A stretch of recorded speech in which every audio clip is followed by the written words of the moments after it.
Despite an extensive search using dogs, drones, and a helicopter, no trace of the 19-year-old has been found. Footage released by local authorities shows helicopters soaring across the area behind me, while firefighters, volunteers, and cops scour the ground. Jay was last heard from when he called a friend shortly before 9 a.m. on Monday, the day after he attended the NRG Dance Music Festival here in Tenerife. His last known location was on a mountain road in rural Deteno National Park on the northwest of the island. He had travelled to a rental holiday property in Masca with two older pals before attempting a 10-hour trek back to his hotel. The owner of the Airbnb revealed Jay inquired about a local bus route before leaving on a path heading up towards a mountain. Jay left the remote property situated in a deep ravine and called his friend Lucy Law, telling her his friend was about to die and he was stranded and dehydrated in the middle of nowhere. Jay, from Lancashire, has not been seen or heard from since. The Masca ravine is about 3 miles long and 2,000 feet deep, with the hiking trail leading from the hills down to the sea. Jay's family and friends are said to be drained beyond words as they struggle to find answers. They seem to have used a good range of resources. We're talking about helicopters, drones, dogs, people on the ground. Obviously, it's a very rugged terrain to search, and will have its challenges and with the potential high temperatures as well. So all that makes it quite difficult. Hard to say just how effective the search is being because I'm not there. That's not to criticise it, but they seem to have put a lot of effort into it anyway.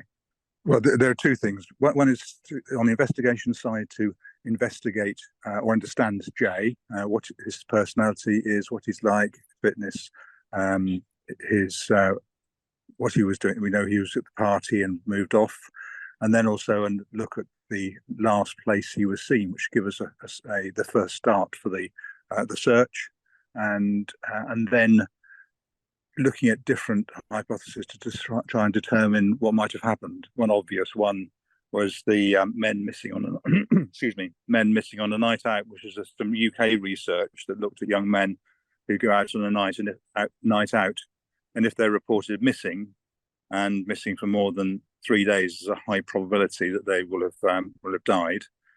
Majority go into water, probably not a situation that we'd encounter here. But 15% die on land. So it is UK research, but it still holds good elsewhere. And so that would be an initial starting point. However, we also know that a friend, he spoke to someone on the phone around 8:15, or is it 9 o'clock in the morning? Yeah, in the morning. Yeah. So that sort of tends to move it a bit away from that. There's also the reports that he went in a car with two men from the party. Again, reports indicate they've now left the island. So that would be a priority action to find out what went on there, where they took him, why they've left the island. Are there any suspicious circumstances that need to be considered? And that will again inform where to search, but it also informs other lines of investigation. The two things go together.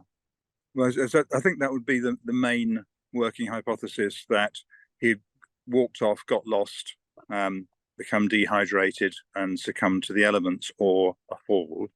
However, we mustn't make that the only line of inquiry, and we should be looking at alternatives. Why it's important to investigate what happened with the two guys who took him away.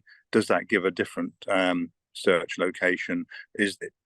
Are there other things that might have come from that? I mean, stranger abduction is extremely unusual. It's talked about a lot. Statistically, it's very rare, but what happened with them needs to be investigated and understood to help move forward. So we need to move forward on multiple hypotheses and make sure that nothing is missed. Information from the public, witnesses and so on can be critical in these investigations. We would always be looking to find what other people may have seen. Speculation and rumour doesn't help. I know we've seen a lot of that with recent cases, with people getting on social media and making all sorts